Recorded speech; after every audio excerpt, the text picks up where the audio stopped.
Good morning, good afternoon, good evening, wherever you are in the world. Welcome to Monorail Memoirs, and today we're going to be talking about what is Run Disney and everything you need to know for 2026. Why do people get up at 2 a.m. to go and do these races? Why do people spend hundreds of dollars to go and run a distance you could probably do at home or at your local park run? There's a variety of different reasons, and we'll dig into that today. You'll see there are going to be sections across the bottom of this video if you want to skip to certain parts to get specific information for different elements of the Run Disney series. Let's start then with what is Run Disney. Run Disney is a series of races that take place every year, both at Walt Disney World and Disneyland in California. And this is the specifics for the Walt Disney World Resort ones. All of this information that you will see in these slides is available for the most part on the Run Disney website itself. There are four main efforts every year, as you can see, between the Wine and Dine weekend, which is at the back end of October, the Walt Disney World Marathon weekend, and if you ever hear the phrase Dopey Challenge, that is regarding the marathon weekend itself. You've got the Disney Princess Half Marathon weekend, which is at the end of February, and then you've got the Springtime Surprise weekend in mid to late April every year. If those interested, the Springtime Surprise Weekend is something that we on this channel will actually be covering this year. So it's going to be a great opportunity to follow along and see what we're able to achieve between myself and Lauren. I did mention, though, that there's more than just Walt Disney World. You'll see here there's actually a calendar of events for Disneyland as well. Now, there have been some changes to the Disneyland races for 2026. Not all have been popular. All that exists right now is the half marathon weekend, which occurred a couple of months ago, with details to come for 2026 in the future. There are those who are skeptical whether or not Disneyland is going to have any races next year, and if they do have them, what sort of races they'll have. They do have virtual races as well, which is things you can sign up for online, and they'll still send medals when you prove that you achieve things. Is this a true Run Disney event? Possibly not, more sort of a cash grab of those who are interested in doing it virtually. I mentioned before sort of the breakdown of what they are. So the Walt Disney World Marathon weekend in January, that is a 5K, a 10K, a half marathon, and a full marathon. If you do all four of those together, it's called the Dopey Challenge. If you just do the half marathon and the full marathon weekend, it's called the Goofy Challenge. It's the classic, it's the biggest one, it's the most intense, it's got the most noise. And for a lot of Run Disney fans, this is the bucket list way of doing it. So that's the marathon weekend in January. For the half marathon weekend at the end of February, then you've got the 5K, 10K, half marathon, and what's called the Fairy Tale Challenge. The Fairy Tale Challenge is the half marathon weekend princess version of the Dopey. So it's you do the 5K, 10K, and half marathon. There's a lot of princess fans do this. A lot of people get dressed up for it. It's quite fun. And you see some mother-daughter duos doing it, which I think is really quite adorable. The Springtime Surprise Weekend in April that we'll be covering, got the 5K, the 10K, and 10 mile, which is slightly different race formats a lot of places you get. And we're doing the Springtime Surprise Challenge, which is all three of those races. Again, we're going to give you highlights from every single race. We'll talk about the Expo. We'll talk about our thoughts afterwards and whether or not we thought it was worth it. The Wine and Dine weekend then has a huge food and wine tie-in along with an after-hours party, and the races available are a 5K, 10K, and a half marathon. One thing that I will say with this is registration means that this sells out fast. And the reason it sells out fast is for a couple of ideas.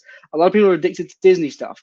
Some people just really want to be engaged with the Run Disney community because it is one of the better running communities that I've found. And they're all pretty good, but this is particularly great. No one's really bothered about what time you get. All you have to do is achieve the minimum standard that we'll come on to at a later date. But they sell out easy. My tips for when the registrations do become available: log in early, log in on multiple devices. I tried to get the Dopey Challenge for next year, which is 2026, and missed out on that despite us having 3 different devices connected. By the time we got through, all race selections had been gone, so just be aware of that. The course experience does vary from event to event, but they're all pretty good. You've got characters that you can do meet and greets with as you go around, which is always quite fun. And they try to bring out some unique characters. When I did the Dopey Challenge in 2025, they actually had Darth Vader there, Kylo Ren, and then that's obviously just in the Star Wars portion. They had loads of other characters that I hadn't seen available to do meets and greets within the parks. So I thought that was fantastic. One of the other things that's really unique, actually, is the way in which the medals are done. I think the medals for the Run Disney series are really quite impressive. And so here's just an example of some of them. This is going to be the marathon weekend one for 2026. The medals themselves do change on an annual basis as the theme for them does change. Some themes stay the same, however. So the Walt Disney World Marathon itself is always Minnie and Mickey themed. You know, you've got a real impressive design here, dragon in the background, Run Disney in the front, and these always do weigh quite a lot. Under no illusion, these weigh a lot. You'd hope so, because for the full Dopey Challenge, which just as a reminder are the 4 races in January, for the full Dopey Challenge, it costs nearly $800 after tax. That is $800. It's a lot of money. Another design that they've got though is here's an idea of what was this year's Wine and Dine half marathon. So again, specific theme for this one was Lady and the Tramp. I do think this is a cute one. I don't think it's quite as good as the 2025 or 2026 marathon ones, but it's still impressive nevertheless. One of the things that I will say that I know a lot of people are concerned about is the training for these, because the target audience isn't always athletic, dedicated, hardcore runners. The Run Disney partnership with Jeff Galloway, who's a US Olympic runner, has gone through a variety of different training plans. And if you just search Run Disney training plans, you'll be provided with a variety of different options for different distances, including things like the Dopey Challenge as well. And they're designed to take people who aren't used to running and get them in a position to succeed, which I think is a fantastic way of getting people introduced and interested in how it works. Of course, there's important things to consider when planning your trip for how to make this work. One thing to be aware of is that the Walt Disney World Run Races Expo is held at the ESPN Wild World of Sports, and you have to go there to get your bibs, to get your t-shirts that come included with your races, and to get the opportunity to look at all these possible vendors that can sell you more shoes or appropriate equipment, or in some cases, dressing up in Disney gear for those who are interested in doing so. The merchandise that are available at these events is quite significant. This clearly is from the marathon weekend of this year, but there are t-shirts, pins, etc. And you do have to wait in a virtual queue for this. I was surprised how long the virtual queue was, because you do not need to have any connection to the races to get in the virtual queue, which means, yes, unfortunately, you get scalpers who come and buy everything, and then 2 hours later it's on eBay for twice the price.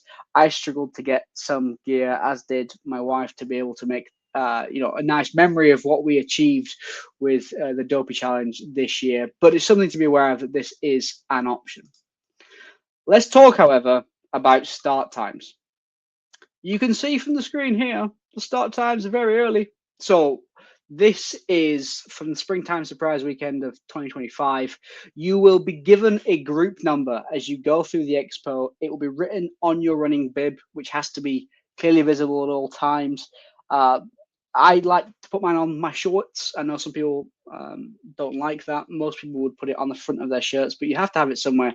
And that's also what gives you your electronic ID chip. So when you cross the start and finish line, it gives you your time, if timing is something you're interested in.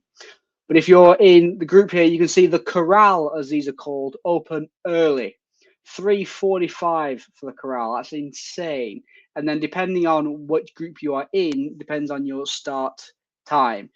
If for whatever reason you're in group A, B, C, or D, for example, and you are late and you miss the closing time for your corral, you can always go into a later one, which applies for if you're running with anybody else as well. Let's say that you're doing an event and you're in group C and your friend is in group D. The person from group C can drop into the group D corral.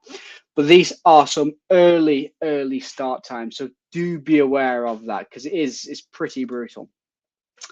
This is a photo that was taken, however, through Magic Kingdom during the half marathon, I believe this one was. This is a sight and a half. So you have spectators on the left. You're running down the right-hand side of Main Street as you've just come through from the underneath the railway. It's an amazing sight, and it really does give you chills. If you are a Disney fan and you're even remotely interested in running, it's something that I highly recommend doing. I think it's a fantastic experience. But what I do want to talk about are these people, the balloon ladies, the dreaded balloon ladies. The balloon ladies start at the end of the final corral. and you have to maintain a 16 minute per mile pace. Otherwise, you're passed by the balloon ladies. Now, if you're passed by the balloon ladies, it unfortunately means that your race is over.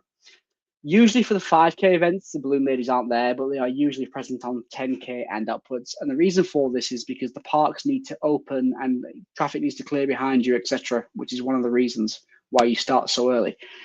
If you're concerned about a 16-minute mile pace, we are going to have some tips on future episodes as to how to achieve that. But all of the Run Disney plans are aimed to get you above that 16-minute per mile pace in order for you to be able to enjoy the event, stop at whatever characters you want to be able to do, but finish confidently. When it comes to the medals, however, all you have to do is if you start the race, you get the medal. All you got to do is start. If you take one step over the start line and go, I'm done, you still get the medal. If you don't start the race, you don't get the medal, which is unfortunate because when it was the Dopey weekend in January of this year, there were quite a few people in some of the Facebook groups that I was in who were saying, by the time they'd done the half marathon, the 10K and the 5K over the previous 3 days, they had nothing left to give. And they were like, I can't do it. I can't start the marathon. Just start and you'll still get the medal. And the fact of the matter is you've paid for it anyway. One final thing I want to cover is how you're going to go and plan your trip around this. If you stay on Disney property, they will provide buses, or if you're at the monorails, appropriate monorails, to the start line. The start and finish line is always the Epcot car park. Doesn't matter which event you're doing at the Walt Disney World series of Run Disney events, the start and finish line is always the Epcot car park. You get very familiar with the Epcot car park, especially if you're doing the Dopey. We got to the point where I would have roughly the same parking spot every time. And it's almost a 1 mile walk from the parking spots at Epcot by the time you get through security and you get to the start of the Run Disney race. If you're staying on Disney property, however, the buses will drop you far closer than that and make it a little bit easier for you. If you are going to do the parks on race weekends, just be aware it's going to be busy. Not least because of the people actually, when they finish the race, they want to go in. But also, if anyone's brought family with them, friends with them, it creates a really busy weekend. So just something to be aware of. My final thing I want to talk about is some tips for some first-time Run Disney runners. And feel free to ask any questions in the comment section. I'm by no means an amazing runner, but I've done Dopey, I've done some ultra marathons. I understand the basics of running. What I will say is you cannot obsess about the 16-minute per mile pace. The balloon ladies will go as fast as they go, and you just have to do whatever you can to stay ahead of them. And there's some really good training advice in the Jeff Galloway provided programs that Run Disney use on the website. What I will say is, if you've got to do the parks as well, don't overdo the parks and then try and go and do the races the following day, because it will accumulatively exhaust you. And really do practice the basics of stretching, use foam rollers. If you need any specific treatment, get that before and after you do the races themselves. Don't start too quickly and then feel the need to feel the pressure of those balloon ladies behind you. But all of these races are really good. There's some upsides to them. There's some downsides to them. A lot of the downsides are cost related. And if you follow this channel, you'll see us as we go through our Springtime Surprise 2026 series. More information is going to come out on this. More tips are going to come out of this. And we're going to give full reviews of our entire adventure throughout it. So I want to thank you for watching this week. And if this sort of thing interests you, please consider the liking, the commenting, all the usual stuff. And as always, please stand clear of the doors. Bye, everybody.